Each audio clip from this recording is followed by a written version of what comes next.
Salut les fans de foot. Vous êtes prêts pour un tour d'horizon ultra chaud du mercato?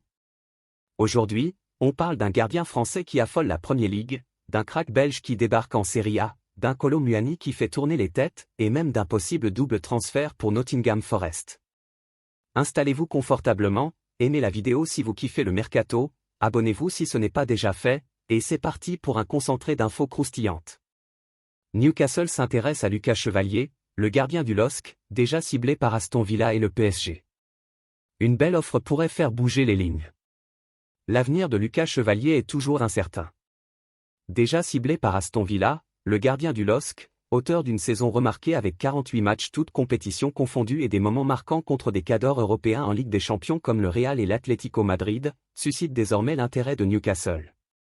D'après The Athletic, les Magpies se sont renseignés sur la situation du numéro 2 en équipe de France, preuve de sa cote grandissante outre-Manche. Interrogé sur son avenir au cours de la saison, le joueur n'avait pas caché son attirance pour le championnat anglais. Si le LOSC n'est pas vendeur à tout prix, une offre conséquente pourrait faire réfléchir le club nordiste dirigé par Olivier Létang.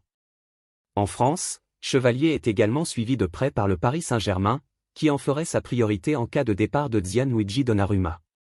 Toutefois, une prolongation du contrat de l'Italien jusqu'en 2026 semble aujourd'hui la tendance la plus forte. L'Atlético de Madrid quitte la Coupe du Monde des clubs déçus et ne gagne que 22,73 millions d'euros. Les Espagnols espéraient atteindre au moins les quarts de finale, ce qui leur aurait rapporté près de 18 millions d'euros supplémentaires. Ils avaient besoin d'un coup de main des Seattle Sounders ou de battre Botafogo avec plus de 3 buts d'écart. Aucun de ces scénarios ne s'est produit, et la campagne de l'Atlético s'est brutalement terminée dès la phase de groupe. Ce fut une sortie cruelle, malgré les 6 points récoltés sur 9 possibles dans un groupe qui comptait les vainqueurs de la Ligue des Champions et de la Copa Libertadores, mais une élimination tout de même. Cette sortie précoce du tournoi de la FIFA constitue non seulement un revers sportif, mais aussi un coup dur sur le plan financier pour un club dont les supporters réclament des renforts majeurs avant la nouvelle saison. L'Atlético quitte les États-Unis avec 22,73 millions d'euros en poche, 19,27 millions pour sa participation au tournoi, et 3,46 millions supplémentaires grâce à ses 2 victoires en phase de groupe. Bien que ce montant soit conséquent, il reste en deçà des attentes. Selon Marca, le club espérait au minimum atteindre les quarts de finale, un objectif qui aurait rapporté 17,8 millions d'euros de plus. Le seul lot de consolation, c'est que l'effectif pourra bénéficier de quelques jours de repos supplémentaires, un répit bienvenu avant une saison capitale pour Diego Simeone, qui s'apprête à entamer sa 15e saison à la tête du club. Tottenham, prêt à disputer la Ligue des Champions la saison prochaine, ciblerait Eberechi Eze de Crystal Palace afin de renforcer ses options offensives cet été. Le contrat du joueur inclut une clause libératoire de 68 millions de livres sterling. Selon The Mirror, Tottenham est prêt à payer cette clause. Le club du nord de Londres, sous la houlette d'un nouveau manager, Thomas Frank, semble désireux de renforcer son secteur offensif. Eze, 26 ans, a été un élément central dans le triomphe de Crystal Palace en FA Cup la saison dernière, marquant le but décisif en finale contre Manchester City. Tottenham a connu une saison mitigée sur le plan national, mais a décroché une place en Ligue des Champions après une victoire en finale de Ligue Europa contre Manchester United. Avec une nouvelle approche managériale, les Spurs donnent la priorité au recrutement de talents offensifs, avec Eberechi Eze en tête de liste. En fin de contrat avec l'Olympique de Marseille, Chancel Mbemba attise l'intérêt du Paris FC, fraîchement promu en Ligue 1.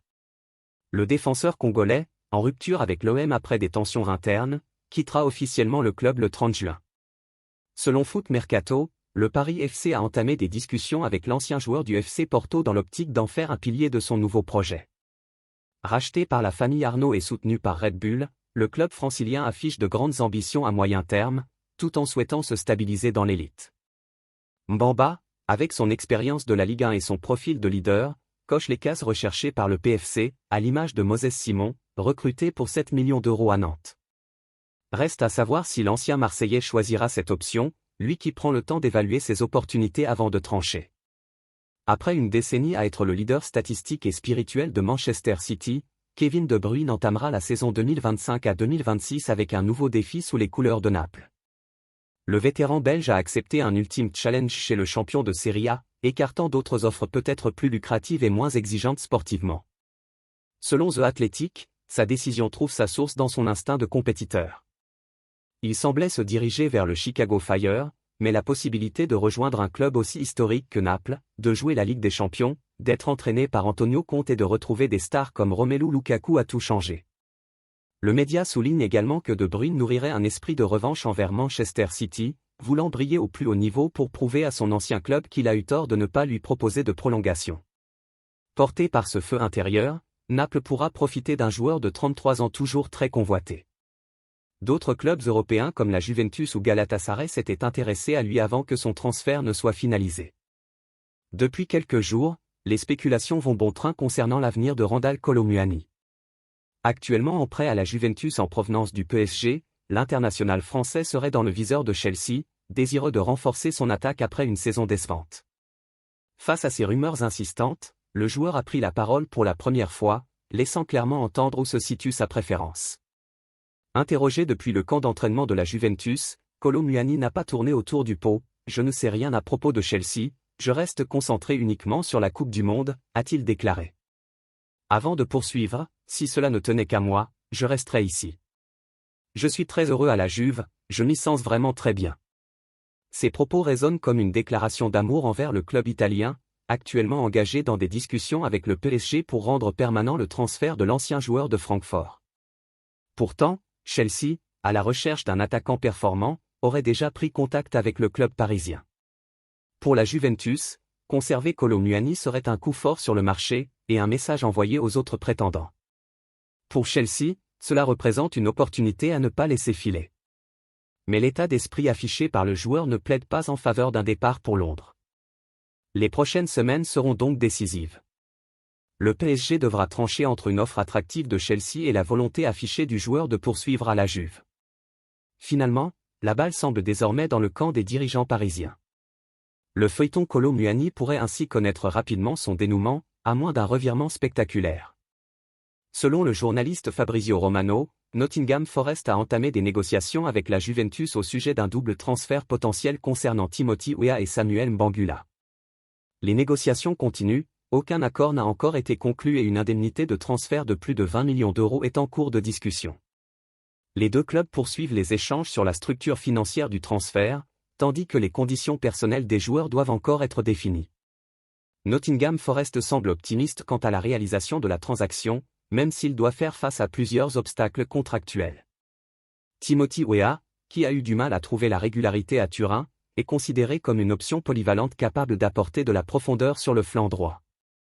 Mbangula, quant à lui, est vu comme un talent prometteur avec un potentiel important, pouvant offrir à Nottingham une solution à long terme au milieu ou en attaque. La Juventus, qui sort d'une saison difficile, serait prête à remanier son effectif. En se séparant de ces deux joueurs, elle libérerait de l'espace et des ressources, tandis que les Triquitris continuent à chercher des profils intéressants pour renforcer leur groupe.